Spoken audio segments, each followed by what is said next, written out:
想到后悔的事，我们通常都会觉得烦躁又无能为力。但如果有人告诉你后悔其实超赞的呢？今天就让我们一起来聊聊后悔的力量吧。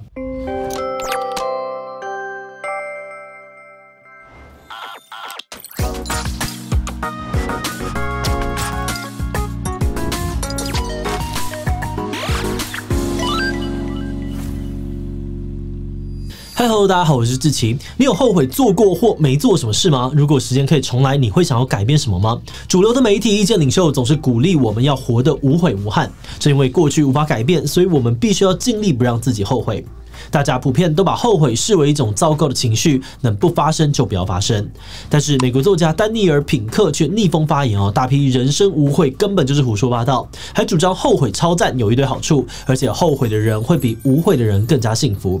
他在《后悔的力量》这本书当中，透过了大量的研究调查，详尽的剖析了后悔这种情绪。所以今天我们就会根据这本书来跟大家一起聊聊，人为什么会后悔，又能为什么说后悔其实超赞，到底是赞在哪里呢？那在开始之前，按照惯例先进一段工商服务时间。你常常这里酸那里痛，却不知道该找哪一科医生吗？或者是你曾经因为运动伤害总是反复疼痛，一直没有彻底痊愈呢？ STR 运动预防平台是一个专门为有运动伤害、姿势不良等困扰的朋友设立的网站。这个网站汇整了许多专业的运动医疗资讯。最近他们还推出了诊疗所搜寻功能，让大家可以根据地点、服务类型、服务项目或是关键字来搜寻，很直觉的就可以帮大家找到适合的诊疗所。也整合了 Google 评论在平台上，透过详尽的诊所介绍，大家可以基本判断治疗师的擅长疗法。如果你也有酸痛问题反复的困扰你，现在就点击资讯栏的连结到 STR 平台查询看看吧。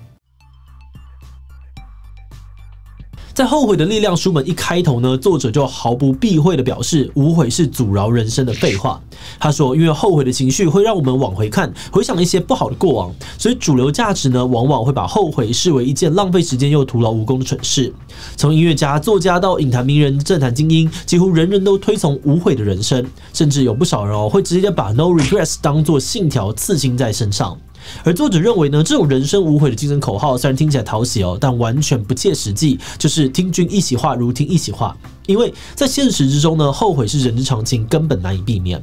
根据作者在2020年做的一项研究，有 82% 的美国人自认有过后悔的经验，并且希望能够回到过去做出改变。而这个数字呢，甚至比美国使用牙线的比例还要高。另外一项研究也显示，人们在负面的情绪类别当中，最常感受到的是后悔，而在所有类型的情绪当中，后悔出现的频率仅次于爱，排名第2。此外，作者还架设了世界遗憾调查的网站，一共搜集到了来自100多个国家，超过16000多则关于遗憾的故事。作者也亲自跟这些留言者们访谈，然后把大家的后悔故事都收录在这本书当中。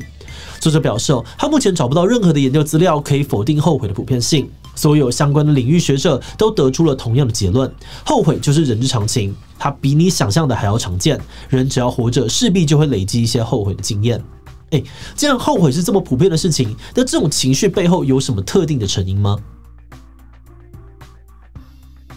作者在书中为我们整理了形成后悔的4大要素，也是我们人类特有的4种能力。头2个呢是时光旅行，还有重述故事。时光旅行指的是我们虽然无法在身体上面穿越时空，但却可以轻易的在脑中穿越过去、现在、未来的时间线。就像你可以随时回顾自己小时候发生过的某件事情，也可以猜测未来可能发生的各种情境。而基于这样子的能力，我们经常就会在脑中重述故事，也就是幻想出一个跟现实情境不符的状况。比如说，今天你分手了，心情很糟，你可能呢就会想象自己回到过去的某一个时间点，说出不一样的话或做出不一样的举动，就能够改变分手的结局。那当你有了现实与幻想2个版本的故事之后，接着第3项要素比较心态就会发挥作用。人们常说没有比较没有伤害，而后悔也是比较出来的。当你把目前的现实与可能的选项摆在一起对照，就可能会觉得可能的比已经发生的还要好，那就很容易产生当初要是没有这么做，而是那样子做就好了的悔恨情绪。但要形成后悔还有最后一个要素，究责。作者认为形成后悔的最后一个要素，究责，是让后悔跟其他的负面情绪区隔开来的关键。一项研究发现大概有 95% 的人觉得让他们后悔的事情都是自己可以掌握的情境，跟外界环境无关。这显示出当人们感到后悔的时候，责怪的通常是自己。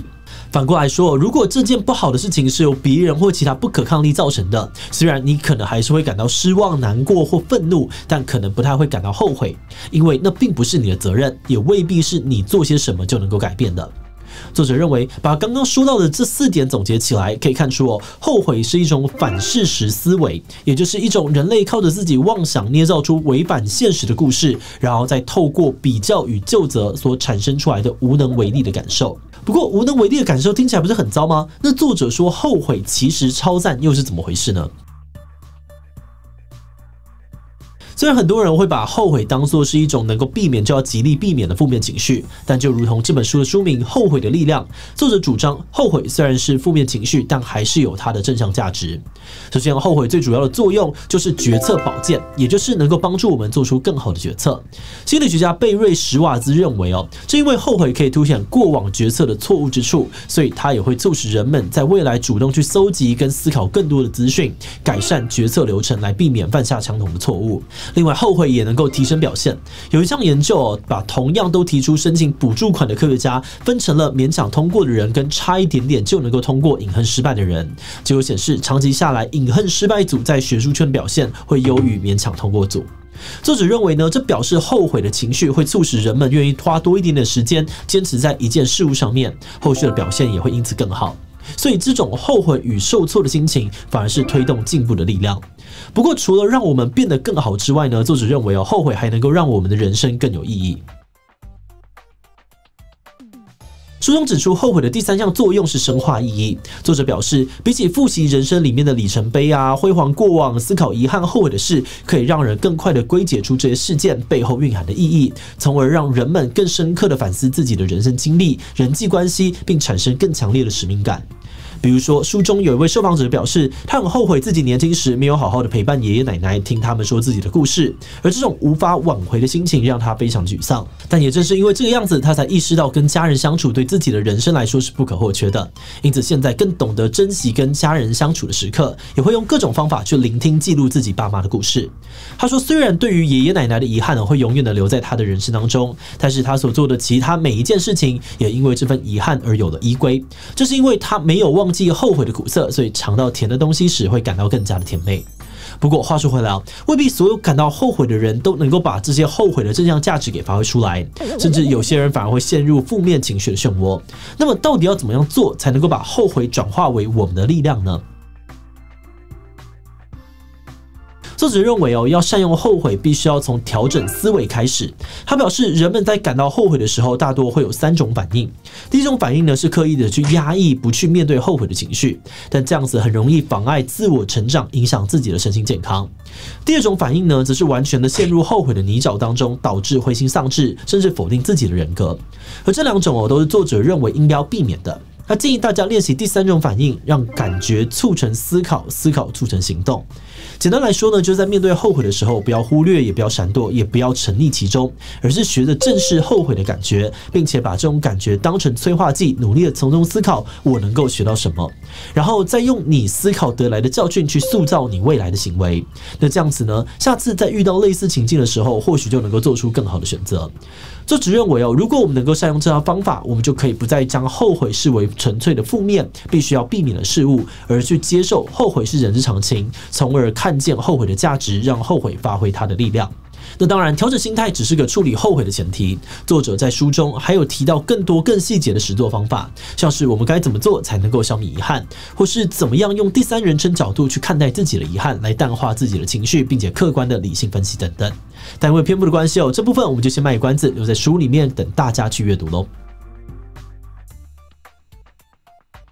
老实说，我们一开始看到书名《后悔的力量》，还以为又是什么励志的心灵鸡汤。但在实际阅读之后，我们觉得这本书更像是一个务实的工具书，从解构后悔开始，带读者去认识这个让人熟悉又陌生的情绪，然后再一步步的教你怎么样去运用后悔，让它变成对自己有用的东西。而且里面收录了大量针对后悔的实验、统计跟研究。同时，作者也分享了各式各样来自于世界各地的真实案例，让这本书既有学术研究的背书，也让人读起来没有什么样的距离感，很能够感同身受。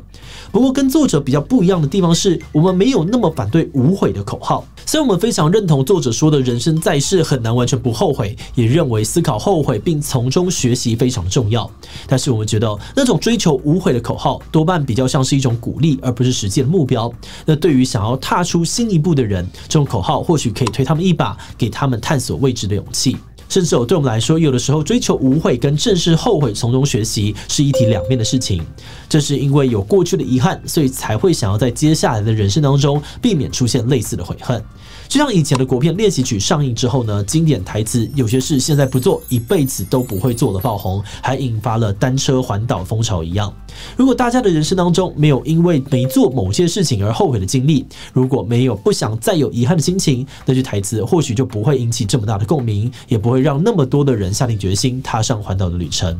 不过话说回来我们还是很推荐大家去读这本书。今天我们其实呢只谈到了书里面的第一章，其他还有像是作者谈到后悔的不同类型，以及针对这些不同类型的后悔该怎么样处理等等，我们觉得都是相当实用的内容。好的，那最后想问大家，你有后悔的经历吗？通常都会怎么办呢？我超常后悔每次都很忧郁啊，烦闷，不知道该怎么样处理。B 有啊，我会尽量的去弥补过错，如果弥补不了，也尽量的汲取教训。C 可能有吧，但我不太会去记太久，反正过去的就让它过去。D 留言分享你的其他想法吧。最后，如果你喜欢今天的影片，欢迎分享出去，让更多人知道后悔的力量。此外呢，也可以点击这个地方看正向思考其实不好，以及完美主义的讨论。那么今天的这一期就到这边告一段落，我们就明晚再见喽。